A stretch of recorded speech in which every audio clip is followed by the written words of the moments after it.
Innal hamdalillah nahmaduhu wa nasta'inuhu wa nastaghfiruh wa na'udzu billahi min shururi anfusina wa min sayyiati a'malina. Man yahdihillahu fala mudilla lahu wa man yudlil fala hadiya lahu. Asyhadu an la ilaha illallah wahdahu la syarika lahu wa asyhadu anna Muhammadan 'abduhu wa rasuluhu amma ba'du. Qala Allah Ta'ala fil Qur'anil Karim, a'udzu billahi minasy syaithanir rajim. Ya ayyuhalladzina amanu taqullaha haqqa tuqatih wa la tamutunna illa wa antum muslimun. Ikhwatiman jamaah hadirin wal hadirat rahimakumullah. Alhamdulillah pada kesempatan pada maghrib ini Allah Subhanahu wa taala masih memberikan kita kesehatan, kesempatan juga kemampuan sehingga kita masih dapat melaksanakan salah satu kewajiban kita, yaitu thalabul ilmi. Mudah-mudahan niat yang tertanam di dalam hati kita seterusnya intigo amardillah, juga langkah kita dari rumah masing-masing sampai ke masjid ini dicatatkan oleh Allah Subhanahu wa taala jadi amalan makbulan sekaligus menjadi kifarat bagi dosa-dosa kita semua. Ikhwatul iman jamaah hadirin wal hadirat rahimakumullah, melanjutkan bahasan yang tertunda, yaitu berkaitan dengan seputar sholat berjamaah yang telah kita bahas di bagian pertama mengenai posisi bagaimana sholat berjamaah ketika berdua lebih dari dua makmumnya, kemudian perubahan posisi bergerak di dalam sholat yang dimana itu bersumber di dalam dalil hadis Rasul, maka itu diperbolehkan, silahkan saja untuk bergerak. Yang tidak diperbolehkan dalam bergerak itu kalau tidak ada sebabnya, maka itu dilarang untuk bergerak. Nanti dalam gerakan itu ada yang boleh, ada yang haram di dalam sholat. Nah, ketika dalam perubahan posisi ketika berjamaah, maka itu adalah perkara yang diperbolehkan. Malah harus, karena memperhatikan dalam urusan berjamaah itu ada syarat dan ketentuannya. Sehingga ketika kita melaksanakan sholat berjamaah, tidak asal berjamaah, asalkan ada imam, kemudian makmum, tiba-tiba disebut berjamaah, belum tentu. Karena ada syarat-syarat yang harus kita penuhi sehingga bisa terpenuhilah syarat berjamaah tersebut. Dan kita bisa mendapatkan kebaikan atau pahala yang dijanjikan oleh Rasulullah SAW, yaitu bisa biqorisrina darajah 27 derajat. Jadi kalau hanya asal ada imam, kemudian makmum kebuku posisinya, lalu tidak sesuai dengan apa yang dianjurkan oleh Rasul, maka tidak mungkin bisa mendapatkan 27 derajat. Jadi 27 derajat di dalam sholat berjamaah itu harus memenuhi syarat dan ketentuan sholat berjamaah. Kemarin kita sudah membahasnya, mudah-mudahan tidak ingat ya, kalau tidak lupa ya, mudah-mudahan tidak lupa bagaimana posisi-posisi perubahan berjamaah ketika berdua, imam di sebelah kiri, makmum di sebelah kanan. Jadi kalau ada makmum yang berdiri di sebelah kiri, maka dipindahkan posisinya menjadi di sebelah kanan. Boleh bergerak. Imam diam, tapi makmum yang dipindahkan. Jadi tidak menyilang. Nah, misalnya segitu. Tapi makmum yang bergerak. Jadi imamnya cukup diam saja. Kemudian ketika ada yang bertambah satu lagi, maka makmum mundur untuk berjamaah di depan di belakang imam, karena makmumnya sudah lebih dari satu. Jadi kalau lebih dari satu tidak sejajar lagi dengan imam, tapi mundur ya di belakang imam persis. Kemudian wasudul falal, dan tempatkan imam itu di tengah-tengah posisinya. Gitu. Tidak berat sebelah, tapi harus ada di tengah-tengah. Itu berkaitan dengan sholat berjamaah. Nah baik, untuk sekarang kita lanjutkan berkaitan dengan sholat berjamaah bagian kedua, yaitu penekanan atau penjelasan berkaitan dengan hak imam. Siapa yang wajib dan berhak menjadi imam? Ternyata modal menjadi imam itu bukan modal sebatas pede hungkul. Wanter jadi imam ternyata tidak. Tapi ada syarat-syarat yang harus terpenuhi. Karena imam itu adalah sebagai pemimpin dalam sholat yang mumpuni dalam bacaan-bacaan Al-Qur'annya. Baik itu bacaan termasuk hafalannya. Maka itu menjadi keutamaan. Nah, maka akan kita lihat apakah DKM termasuk dalam hadis yang dianjurkan oleh Rasul atau tidak gitu. Bisi kita perlu jadi imam ke DKM padahal tidak ada di dalam hadis gitu. Begitu. Kecuali kalau DKM-nya mumpuni dalam bacaan gitu kan, itu lebih baik gitu. Jadi tidak ada yang bisa ke depan kecuali yang memang mumpuni dalam syarat menjadi imam. Baik, coba kita lihat yang pertama, yang paling berhak menjadi imam. Siapa yang paling berhak menjadi imam? Di dalam hadis riwayat Muslim itu dijelaskan an Abi Sa'id Al-Khudri, dari Abu Sa'id Al-Khudri, qala dia berkata, qala Rasulullah sallallahu alaihi wasallam, Rasulullah sallallahu alaihi wasallam bersabda, "Idza kanu talatatan," jika di antara kalian ada sedang atau bertiga, falyummahum ahaduhum, maka salah satu di antara kalian harus menjadi imam. Yang disebut di sini adalah imam sholat. Wa ahabbuhum bil imamati, dan yang paling berhak untuk menjadi imam itu adalah aqra'uhum, mereka yang paling banyak hafalannya. Nah, jadi itu menjadi syarat utama untuk menjadi imam. Jadi jadi imam itu adalah mereka aqra'uhum, yang paling menguasai Al-Quran. Jadi yang paling menguasai Al-Quran, bacaan dan hafalannya. Ini hadis pertama. Dan itu yang harus diutamakan. Tapi bukan hanya sebatas hafalan dan bacaan saja. Bagi imam itu minimal mereka tahu fikih tentang sholat. Karena itu pun akan menjadi syarat yang paling utama. Sekarang bacaan bagus, hafalan bagus, hari sholatnya salah. Oke, nah jadi hafalan bagus, bacaan bagus, tapi sholatnya salah, maka belum layak untuk jadi imam. Jadi untuk jadi imam itu ternyata mumpuni dalam segi keilmuan, hafalan Quran oke, bacaan Quran oke, dan fikih ibadahnya pun harus oke juga. Nah, dikarenakan dulu bab sholat itu sudah selesai, piraku di ieu dugikeun kan teu diamalkeun, naon anu sudah didugikeun gitu. Selama itu berkaitan dengan sholat, dari awal mula takbiratul ihram kumaha sampai dugikeun ka tahiyat, dan sekarang berlanjut kepada berjamaah, nganyawe bade hilap deui. Kalau ternyata lupa lagi, silakan buka lagi makalahnya untuk lebih memantapkan sebagai pengetahuan, cing layak ke saya menjadi imam, bukan hanya sebatas pede saja, karena pertanggungan jawaban imam juga berat. Ketika makmumnya itu tidak benar dalam sholatnya, dikarenakan kelalaian imam, maka dosanya pun imam itu akan mendapatkan gitu. Jangan dianggap enteng. Tapi kalau ternyata makmumnya itu benar di dalam sholatnya, di dalam berjamaahnya tertib, maka kebaikan dari makmum, imam pun bisa mendapatkannya gitu. Nah itulah tugas sebagai imam.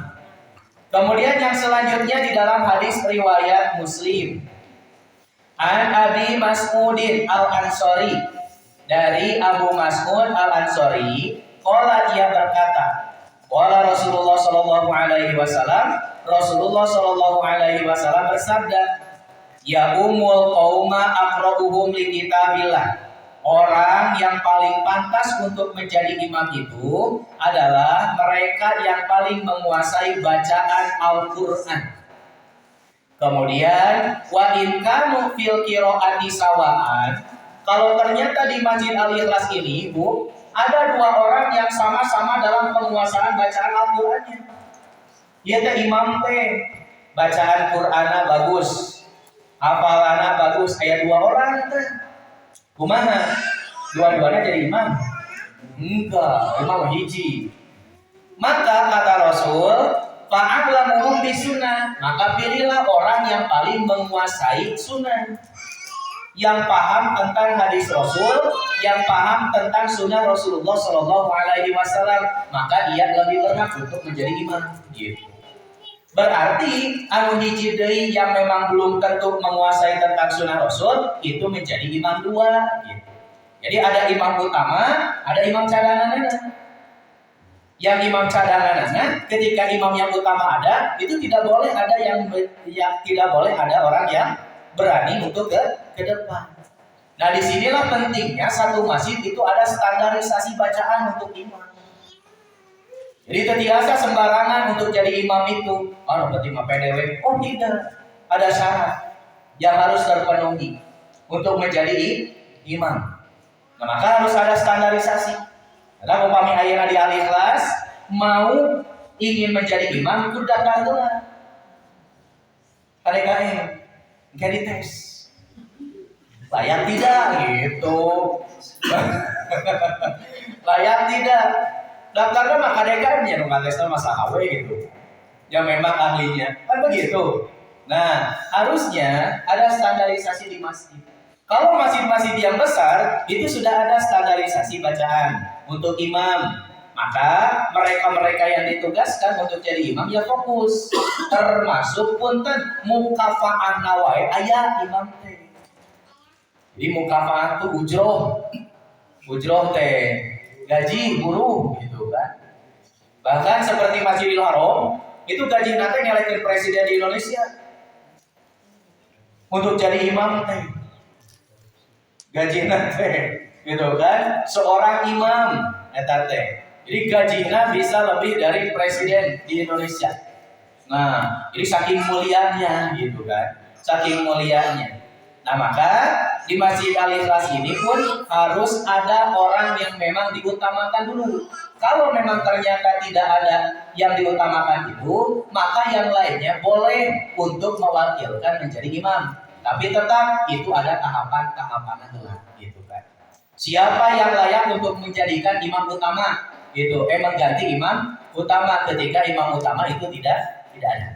Nah, jadi kalau dalam satu masjid itu ada dua orang yang ternyata hafalannya banyak, bacaannya sama banyaknya, maka lihatlah siapa yang paling menguasai sunnah Rasulullah Shallallahu Alaihi Wasallam.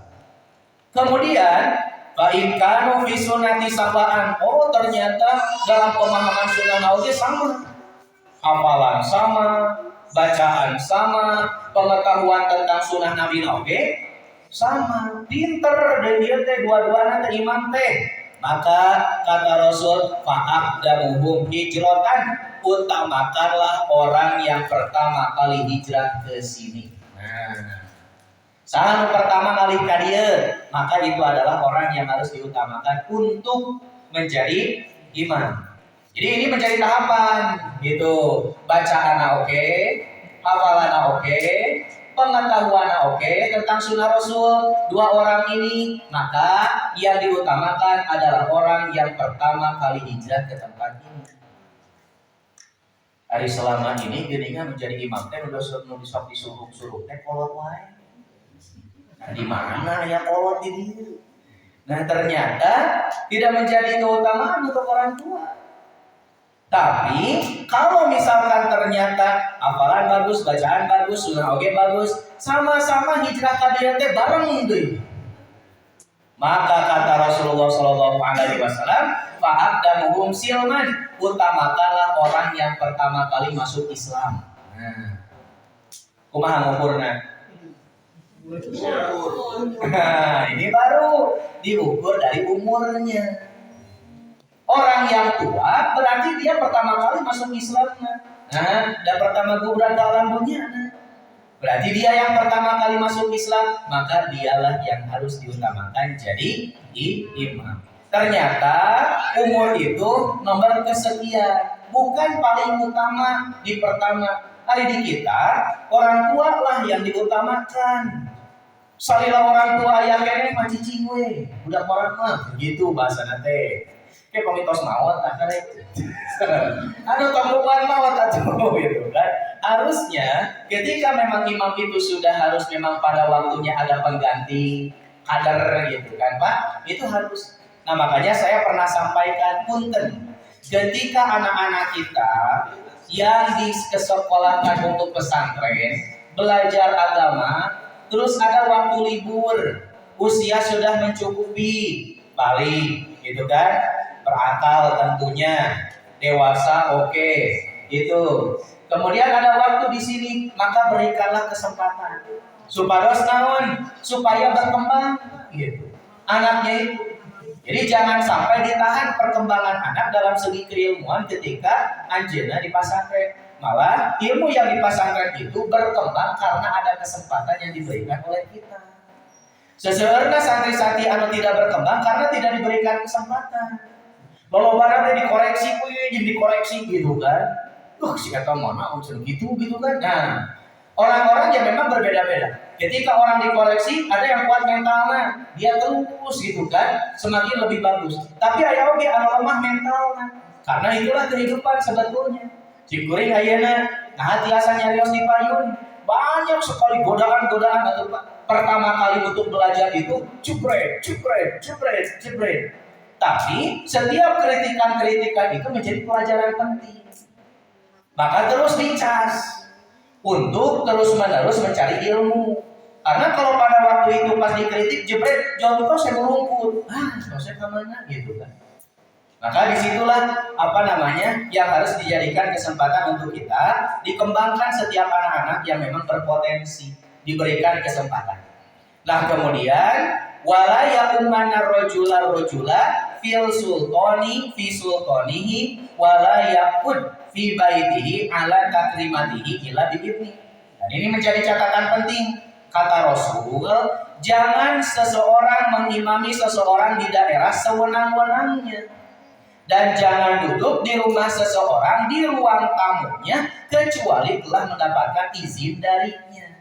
Maksudnya naon? Contoh, ayeuna abdi ngisi di dieu, da sanes orang dieu.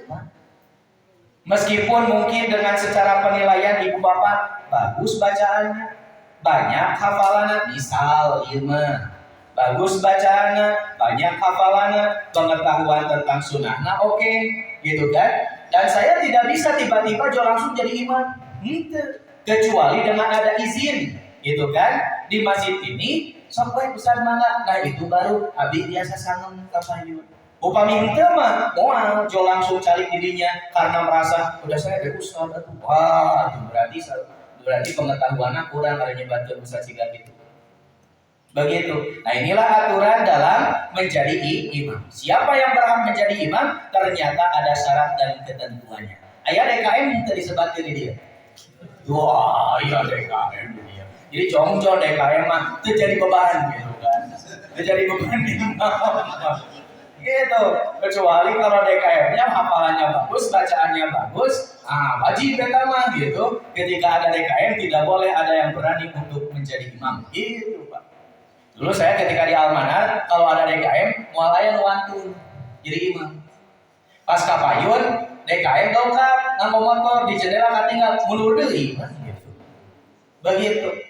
Karena itulah standarisasi di masjid, kalau memang sudah ditentukan imamnya siapa, itu sadayana dia ditirongan gitu kan. Karena kita sebagai pengganti kalau DKM tanya baru gitu kan. Kita untuk menjadi imam. Jadi ada wakilnya. Nah, termasuk nanti ketika berjamaah di belakang itu harus orang-orang dewasa. Jadi punten upaya berjamaah tong nyuruh-nyuruh orang kali kapayun. Orang dewasa lah yang di depan itu posisinya. Gitu kayak nyuruh-nyuruh orang sok gitu kan. Sudah marotah, ya kedua ada anak-anak marotah. Tidak apa-apa, tapi dewasa dan kitalah yang seharusnya memperhatikan ibadah orang gitu kan. Sebagai orang dewasa yang sudah dicatat oleh Allah Subhanahu wa taala amalan-amalan solehnya eta menjadi pertimbangannya. Jadi kita yang seharusnya menjadi keutamaan sok papayun-payun gitu kan. Kemudian yang paling belakang imam itu adalah orang yang sedikit sama hafalannya dengan imam. Jadi upami imam hilap itu ngulang. Imam hilap langsung ada yang memberi tahu ya. Jadi ada yang memberitahu langsung. Nah itu manfaatnya. Jadi perlu diperhatikan dalam sholat berjamaah. Jadi siapa yang paling berhak menjadi imam? Yaitu mereka yang menguasai Al-Quran, baik itu hafalan ataupun bacaannya. Ketika ternyata dalam satu masjid itu ada dua orang yang sama bacaan dan hafalannya, maka pilihlah orang yang paling mengetahui dalam sunnah Rasul. Ternyata sama dua-duanya, maka pilihlah siapa yang pertama kali hijrah ke sini. Kemudian ternyata sama orang itu pindah bareng di dia teh, maka lihatlah dari usianya, siapa yang lebih tua, maka itulah yang harus diutamakan. Gitu. Nah itu apa namanya? Hak menjadi imam. Kemudian yang selanjutnya, anak kecil menjadi imam. Bolehkah anak kecil menjadi imam? Nah, ini terjadi kepada Amr bin Salamah. Di seorang anak kecil di zaman Rasulullah Shallallahu Alaihi Wasallam. Hadisnya riwayat Ahmad, panjang, saya potong saja. Rasul bersabda, "Qaddimu aktsarakum Qur'anan." Angkatlah yang banyak hafalan Qur'annya. Qala fanadaru. Maka ketika Rasul menyebutkan seperti itu, orang-orang yang ada di masjid itu melihat Amr bin Salamah. Kata Amr bin Salamah, wa ana la'alahi wa in adibin, seolah-olah aku adalah orang yang menyandang keilmuan tersebut. Artinya si kana teh urang teh gitu kan muhafalan loba we. Nah, maksudnya seperti itu. Ditinggalanku sepuh-sepuh nu sanesna teh gitu kan. Kan orang tua tuh nuju ngumpul teh. Saur Rasul, sok angkat yang menjadi imam itu adalah orang yang paling banyak hafalannya. Maka orang tua di sana merasa tidak ada yang paling banyak hafalannya daripada Amr bin Salamah. Maka maralong sadayana ka Amr bin Salamah teh, "Da ieu budak ieu," gitu. Maka Amr bin Salamah gitu, siga abi wae nu gaduh kemuliaan besar teh. Nah, maka wajadu fihi ahadan aktsara Qur'anan ini. Tapi ternyata memang betul tidak ada orang-orang yang lebih banyak hafalan Qur'annya daripada aku, kata Amr bin Salamah. Faqaddamuni wa ana gulamun, maka aku dijadikan imam oleh orang tua sesepuh yang ada, sedangkan aku masih kecil. Tapi ukuran kecil di sini, Pak, anak kecil yang seperti apa yang sudah bisa dijadikan imam? Satu, yaitu anak kecil yang mumayyiz atau mumayyiz. Jadi mumayyiz itu anak kecil yang memang sudah bisa membedakan mana yang baik, mana yang buruk. Yang sudah bisa sholatnya itu benar. Itu yang layak untuk dijadikan imam. Cuma nanti diperkerut lagi. Kenapa? Karena kalau hanya mumayyiz saja, para ulama sepakat bisa dijadikan imam itu ketika sholatnya sholat sunnah. Terjadi ketika tarawih. Ibu, bapak di Timur Tengah itu rumah-rumah Quran, anak-anak nu aralit kene 6 tahun, 5 tahun itu disebar ke masjid-masjid besar untuk kesempatan menjadi imam. Tapi imamnya imam tarawih hukum. Ketika imam isya itu kusehna karena sholat wajib. Tapi ketika sholat tarawih baru oleh anak-anak yang kecil. Tuh anak-anak lagi. Gitu. Tapi macam nate naon al-mujadalah. Sarokaat nate. Gitu atuh. Anak kecil itu mah gitu. Gitu ya al-mujadalah gitu kan juz 28 gitu. Al-hasr sarokaat nate. Bareng tarawih naon gitu. Nah, karena hafalan-hafalan mereka itu sudah mumpuni gitu. Rata-rata yang penguasaan Al-Qur'annya lebih dari 5 juz, 10 juz atau salewat. Begitu. Nah, Pak, ini terjadi kepada Amr bin Salamah. Jadi Amr bin Salamah itu diangkat menjadi imam, padahal dirinya masih kecil. Kemudian untuk sholat wajib itu minimal bukan hanya mumayyiz saja, tapi harus balik dan berakal. Itu. Karena urusan yang wajib itu kan urusannya catatan oleh Allah Subhanahu wa taala. Kalau anak yang belum balik itu masih rufi al-qalam, diangkat catatannya. Kalau laki-laki baliknya karena ihtilam, mimpi basah. Kalau perempuan baliknya itu haid. Jadi ketika sudah waktu itu, maka amalan-amalan sudah mulai dicatat, baik itu dosanya ataupun pahalanya. Dan di dalam usul fikih disebutkan berarti kondisi anak sudah mukallaf. Jadi mukallaf itu artinya sudah terbebani oleh kewajiban-kewajiban yang diperintahkan oleh Allah Subhanahu wa taala. Itu ukuran balik gitu. Jadi ukuran balik itu sudah mulai boleh untuk jadi imam wajib. Tapi kalau misalkan baru mumayyiz, belum balik, itu silakan jadi imam, tapi imamnya sholat sunnah. Begitu. Kemudian yang selanjutnya yaitu orang yang buta menjadi imam. Bolehkah orang buta menjadi imam? Boleh.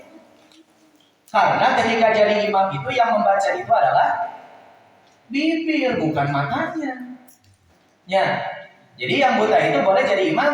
Boleh ketika memang memenuhi syarat yang ditentukan oleh Allah Subhanahu wa taala oleh Rasulullah sallallahu alaihi wasallam. Coba biar apa? Kurang tinggal. Kemuliaan orang yang buta di zaman Rasul yaitu Ibnu Ummi Maktum. Hadis riwayat Abu Dawud.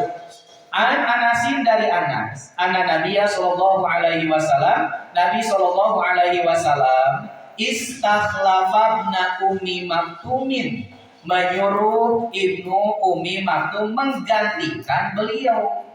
Untuk apa? Ya ummun nasa wa huwa a'ma. Untuk mengimami manusia padahal ia adalah orang yang buta. Selevel Ummi Maktum, Ibnu Ummi Maktum itu bisa menjadi pengganti Rasul. Padahal kan ayah sahabat Nusani satu anu masih keneh bentak. Bukan Ibnu Ummi Maktum saja. Tapi kenapa yang ditunjuk itu adalah Ibnu Ummi Maktum? Berarti Ibnu Ummi Maktum memiliki apa yang tidak dimiliki oleh sahabat yang lain untuk menjadi imam sholat. Hebatnya Ibnu Ummi Maktum. Berarti hafalannya begitu luar biasa, padahal buta. Jaba di zaman Rasul, mata acang ayat tuh Quran Braille. Belum ada di zaman Rasul Quran Braille. Ayeuna we di zaman urang aya Quran Braille teh. Tapi hebat, meskipun Quran Braille, anger we simpuri matang jubu gitu kan. Kepada orang-orang yang tunanetra. Karena saya di Majalaya punya jamaah itu tunanetra. Anu hadir teh di luar. Gitu buta. Dan pernah di majelis tunanetra. Aduh hafalan Qur'annya luar biasa. Saleur dan bacaannya luar biasa. Terkadang kita melihat orang yang tunanetra itu adalah satu kelemahan, satu kekurangan. Tapi pas ninggal siga gitu, jadi asap orang gitu kekurangan gitu kan. Jadi orang yang tidak bisa melihat tapi mampu menghafal Quran begitu sebanyaknya. Nah, orang nu beuntak. Halo, nu beuntak. Berapa banyak yang sudah kita hafalkan? Gitu. Jadi kumaha orang nu beuntak gitu kan. Cimari cobian. Cing cobian Quran teh gitu kan. Anu Braille teh. Dicabak ieu bari beureum. Sugan kabayang dah henteu atuh. Karabak nu mana atuh. Henteu. Aduh gitu kan. Teu aya atuh dicabak teh. Luar biasa eta anu teu nanti lancar we set maca. Makhori hurufna bagus. Ci patarosana kumaha cara ninggal makhori huruf diajarkeun ku guru. Kan teu tiasa ninggal, urang mah beunta we rarese makhori huruf.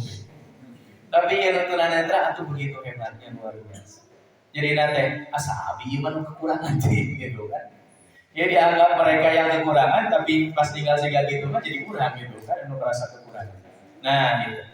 Jadi boleh orang yang buta itu menjadi imam ketika memang memenuhi syarat. Kenapa Ibnu Ummi Maktum bisa mengganti Rasul? Karena memenuhi syarat apa yang disebutkan oleh Rasulullah Shallallahu Alaihi Wasallam. Penguasaan hafalannya oke, bacaannya juga bagus, penguasaan sunnahnya oke, bagus gitu. Sehingga layak untuk menjadikan pengganti Rasul. Ketika Rasulullah dengan para sahabat yang lain itu sedang berangkat. Nah, kemudian yang selanjutnya seorang imam yang dibenci kaumnya. Nah, ternyata ada juga imam yang dibenci kaumnya. Dijelaskan di dalam hadis riwayat Ibnu Majah.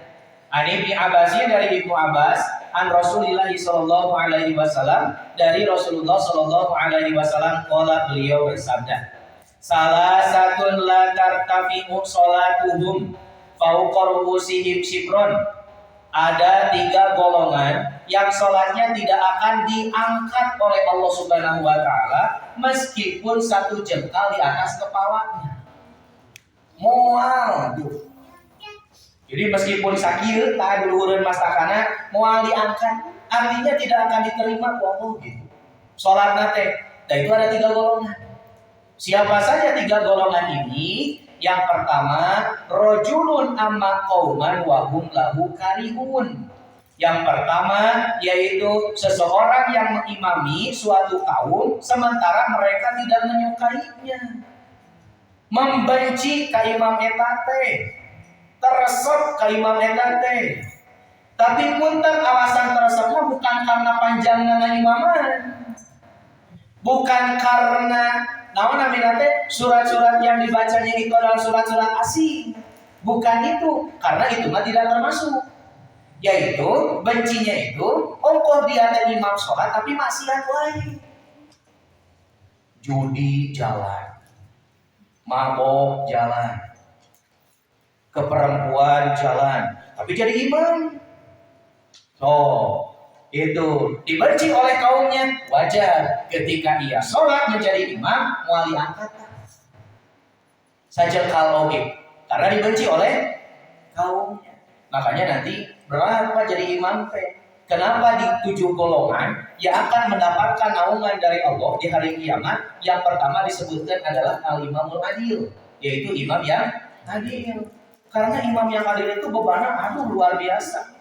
Yang akan dipertanggungjawabkan oleh Allah bukan hanya dirinya saja, tapi masyarakat yang dipimpin olehnya. 1, kita itu pemimpin untuk diri kita sendiri, itu akan ditanya oleh Allah. Pandangan dianggo naon, sampean dianggo naon, cepil dianggo naon, soca dianggo naon, itu akan ditanya oleh Allah Subhanahu wa taala.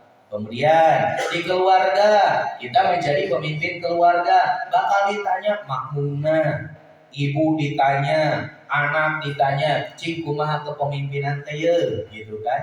Bertanggung jawab tidak, adil tidak, itu di keluarga. Kemudian RT itu bukan dirinya saja, keluarga, kemudian masyarakat yang dipimpinnya. RT sabaraha ditaro satu eta teh Allah teh ngajarkeun kumaha. RW untuk mas deui. Gitu. Ditaros maka wajar oleh Rasul. Kenapa? Orang yang mendapatkan naungan yang pertama disebutkan oleh Rasul itu adalah al-imamul adil. Karena ketika mereka dalam kepemimpinannya adil, berarti kan berlaku sesuai dengan apa yang diamanahkan. Maka itu akan menjadi keutamaan yang begitu luar biasa, dan masyarakatnya pun akan bersaksi, wah pemimpin ini betul-betul menjaga kepemimpinannya, berlakunya dengan adil. Nah itu menjadi keutamaan. Yaitu tos beban dirina, beban keluargana, beban masyarakat yang dipimpinnya, kabayang presiden. Aja jadi presidennya kumaha gitu kan. Coba yang masyarakat yang mati kelaparan, wah jadi pemimpin ya, gitu kan, begitu luar biasa. Gitu. Jadi jangankan kita memikirkan yang begitu luas, kita saja sebagai diri sendiri apakah sudah bisa gitu kan untuk memimpin diri kita sendiri ke jalan Allah Subhanahu wa taala sehingga menjaga diri kita dari api neraka. Kan itunya, ku anfusakum wa ahlikum naro. Jadi untuk bisa menjaga keluarga itu kan urang heula. Ayeuna upami urang teh acan tiasa ngajaga diri urang, kumaha ngajaga keluarga? Tidak mungkin bisa. Jadi upami urang tiasa ngajaga nyalira heula, sampai tiasa ngajaga keluarga. Nah itulah. Jadi begitu berat untuk jadi seorang pemimpin. Jadi yang jadi imam dibenci itu karena dia berbuat kemaksiatan, judi, mabok dan lain sebagainya. Nah, maka dibenci, wajar, dan dia tidak akan diangkat oleh Allah Subhanahu wa taala. Salatna sok sanaos sajengkal disalureun mastakana moal ditampi ku Allah Subhanahu wa taala. Kemudian golongan yang kedua yaitu wamro'atun batat wa zaujuha alaihi sahitun. Perempuan yang tibra kereknya grek. Apa kereknya grek? Sepulas. Wa zaujuha alaiha sahitun. Padahal si carogena teh keur ngambek. Jadi keur ngambek ibu teh jauh beurang we. Maka perempuan yang seperti itu yang tidak akan diangkat sholatnya oleh Allah Subhanahu wa Ta'ala. Tuh, ya, ajarkan kumaha eta teh. Jadi cara genuju nyarios teh ngahajar. Wah. Dilaknat ku malaikat sampai subuh gitu. Jadi, nah inilah. Jadi begitu luar biasa, maksudnya apa Bu? Jadi begini. Ya untuk keluarganya gitu kan sama gitu, baik itu laki-laki ataupun perempuan. Yang artinya Rasul itu begitu perhatian ka urang sadayana. Ketika ada masalah sebelum tidur, sebelum bikin karese heula gitu. Jadi jangan sampai ada masalah terbawa dugikeun ka bobo, dugikeun ka encing teu beres-beres. Jadi dalam urusan keluarga itu sebisa mungkin harus diperkecil dalam urusan permasalahan supaya ibadah keluarga itu tetap berjalan harmonis gitu kan. Wajar ada masalah-masalah, tapi cepatlah untuk bisa diselesaikan. Itu maksudnya. Kemudian yang selanjutnya wa akhwani mutasalimani, dua saudara yang saling bermusuhan. Nah, awas. Jadi kalau antara saudara itu bermusuhan, enggal gerak akur. Tong lami-lami itu musuhanana. Kan Rasul sudah memberikan, kalau mau musuhan silakan saja, tapi tidak boleh lebih dari tiga hari. Terus 3 hari mah akur we gitu kan. Gelingannya musuhan teh teungeuna, akur we gitu deui. Jangan sampai berlarut-larut ieu mah 3 tahun cakap akur. Tanah patahnya gitu kan. Ulah dari ini terus itu. Nah inilah 3 golongan yang tidak akan diangkat oleh Allah Subhanahu wa Ta'ala salatnya meskipun sedikit. Nah berkaitan dengan bab ini yaitu seorang imam yang dibenci oleh makmum. Gitu. Bu, Pak, kalau imam di al-Ikhlas baca surat Abasa panjang gitu. Pondok sama. Bu, kalau imam di al-Ikhlas baca surat naon namina teh Al-A'la panjang pendek. Panjang pendek. Pendek atuh Al-A'la dibaca oge teu samenit aja. Ibu, teu dugi samenit dibaca oge. So, coba ibu baca rekaman, teu sampai ke samenit tidak. Gitu. Nah, jadi kalau dalam urusan bacaan-bacaan itu ya tidak jadi ukuran dibenci, kemudian tidak diangkat sholatnya sampai ukuran itu. Bukan ukurannya. Nah, pemimpin imam yang dibenci oleh kaumnya itu adalah imam-imam yang memang ternyata dia melakukan kemaksiatan. Tapi dalam urusan bacaan panjang kita sekarang, yang selanjutnya yaitu imam memperingan sholatnya. Nah, terus alarm dia teh gitu kan. Keras kan? Panjang kan. Oke, terakhir ya. Di mana? Imam memperingat sholatnya. Di dalam hadis riwayat Muslim, qala umma qaumaka faman amma qauman falyukhafif fa inna fihimul kabir wa inna fihimul marid wa inna fihimul dhaif wa inna fihim dzal hajati wa idza shalla ahadukum wahdahu falyusalli kaifa yasha. Kata Rasul, apabila seseorang mengimami satu kaum, maka falyukhafif, ringankan bacaan teh. Gitu. Ringankan. Nah, setuju lah pokoknya. Gitu. Kenapa harus diringankan? Fa inna fihimul kabir, karena di makmumnya itu ada orang tua. Wa inna fihimud dhaif, wa inna fihimul marid, ada orang yang sakit. Wa inna fihimud dhaif, ada orang yang lemah. Wa inna fihim dzal hajati, ada juga orang yang hendak bepergian. Sapertos damel gitu kan. Begitu. Wah, dia masih gana. Tos kode itu mah. Speaker mana? Loh. Oke. Wa idza shalla ahadukum wahda, kata Rasul. Apabila engkau sholat sendirian, fal yusolli kaifa yasha. Sholatna sahabatna gitu. Dan upami sholatnya lila, sok mangga sing wareg. Ari nuju ngaimaman mah tong peda-peda jadi imam atuh ngadadak lila bacaan teh. Ari nuju nyalirah mah buat ngebut we 5 menit jeung rawatibna beres gitu. Nah, ieu ari ngaimaman ngadadak lila. Nah, so urang terakhir kebetulannya pamang ya. Oke. Selanjutnya, An Abdullah ibni Abi Qatadah dari Abdullah bin Abi Qatadah, an abihi dari ayahnya. Qala dia berkata, qala Rasulullah sallallahu alaihi wasallam, Rasulullah sallallahu alaihi wasallam bersabda, "Inni la aqumu ila sholati wa ana uridu an utawwila fiha." Aku hendak memanjangkan bacaan ketika aku mengerjakan sholat. Lalu aku mendengar fa'asma'u buka asobiyi, tangisan anak kecil. Fa'atajawwazu karohiyata an asuko ala ummihi. Maka aku mempersingkat bacaan sholat karena aku tidak ingin memberatkan hati ibunya. Jadi kalau ada anak kecil yang menangis, tong ngahaja dililahkeun, Pak. Nyata upama yang orang kalian menangis teh, sok lebih dipersingkat. Karena dikhawatirkan naon itu memberatkan ibunya.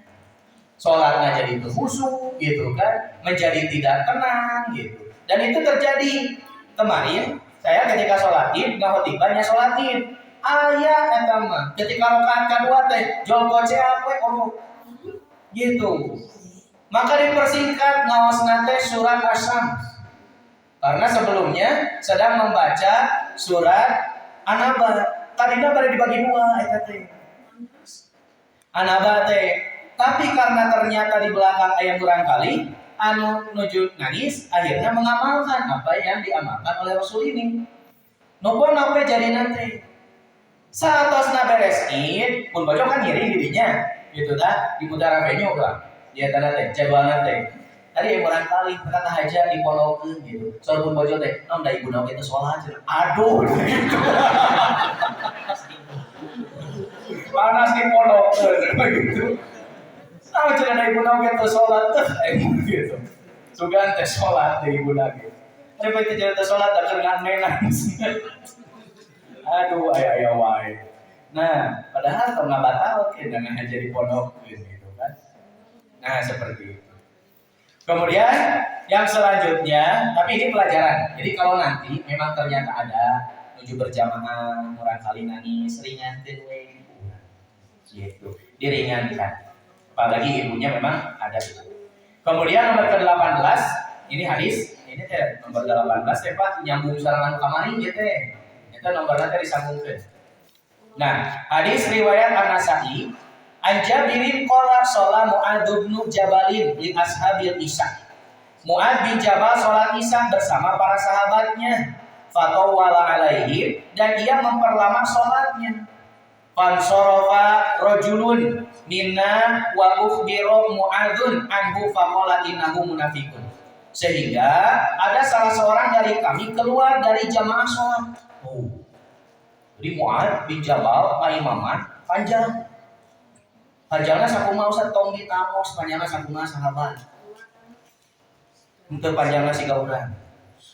Urang mah tadi ala-ala panjang. Henteu teu sakitu panjang naon. Sigana tos saja acan ruku-ruku. Gitu. Maka ada orang mufarokoh. Nah, disebut teh. Jadi disebut ada istilah teh mufarokoh, orang yang memisahkan diri karena panjang teh. Dia saja dan anjeunna teh berbisnis, usaha, itu kan kerja, arifek ternyata aduh kajonjonan imamna teh. Maka disampaikan kepada Mu'adz sebagai imam, kumaha Mu'adz jariosna innahu munafiqun, itu adalah orang munafik gitu. Ternyata falama balagha dzalika rajulan didugikeun mereka pamegat eta teh cenah disebut munafik anjeun teh. Maka anjeunna ngadu dakhala ala nabi sallallahu alaihi wasallam fa akhbarahu bima. Maka diadukeun ku pamegat eta teh, ya Rasul, Mu'adz nyebatkeun ka abdi munafik, diceritakeun kejadianana gitu kan. Maka Rasulullah sallallahu alaihi wasallam dipanggil ka Mu'adz teh. Siapa yang dimarahi oleh Rasul? Ternyata Mu'adz. Sanes jamaah yang memisahkan dirinya. Saur Rasul teh aturidu antakuna fatanan ya Mu'ad. Mu'ad, nah anjeun terek ngajadikeun fitnah gitu. Apa maksudnya fitnah di sini? Jangan menjadikan orang yang sholat berjamaah di masjid kapok moal ka masjid deui. Kusabab ngimamana? Wah. Makanya sama Rasul dikasih solusi nu parontok we ngaimaman mah. Nah, coba lihat Bu. Maka Rasul memberikan solusi. Ida amam tanasa apabila engkau mengimami orang-orang, fakro disyamsi waduhaha, nupono we asam gitu. Kemudian wasabihi isma rabbikal a'la al-a'la. Pono eta teh. Terus walaili alail. Itu mah para rondo. Waqra bismi rabbika al-ala. Pendek tuh saur Rasul. Jadi itu adalah surat-surat yang pendek. Gitu.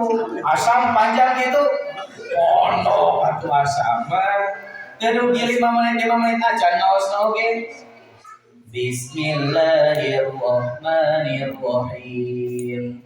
Wasyamsi wa duhaha. والقمر إذا تلاها والنهار إذا جلاها والليل إذا يغشاها والسماء وما بناها والأرض وما طحاها ونفس وما سواها فألهمها فجورها وتقواها قد أفلح من زكاها وقد خاب من دساها كذبت ثمود بطغواها إذ انبعث أشقاها فقال لهم رسول الله وسقياها فكذبوه فعقروها فدمدم عليهم ربهم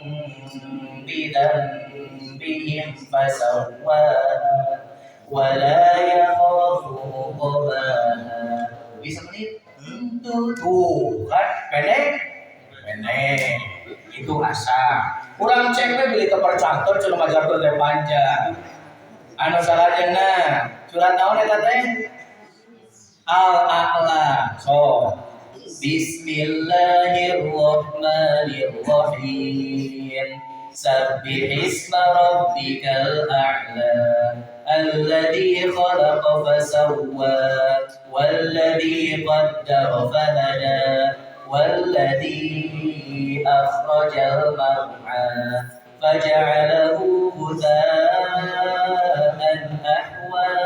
سنقرئك فلا تنسى إلا ما شاء الله إنه يعلم الجهر وما يخفى ونيسرك لليسرى فذكر إن نفعت الذكرى سيذكر من يخشى ويتجنبها الأشقى الذي يصلى النار الكبرى ثم لا يموت فيها ولا يحيا قد أفلح من تزكى وذكر اسم ربه فصلى بل تؤثرون الحياة الدنيا والآخرة خير وأبقى إن هذا لفي الصحف الأولى صحف إبراهيم وموسى. Bisa menit? Ayo sampai setengah. Ono? Acan setengah jam ya teh. Tuh berarti 2 surat 2 menit. Telah ininya sama-sama panjang.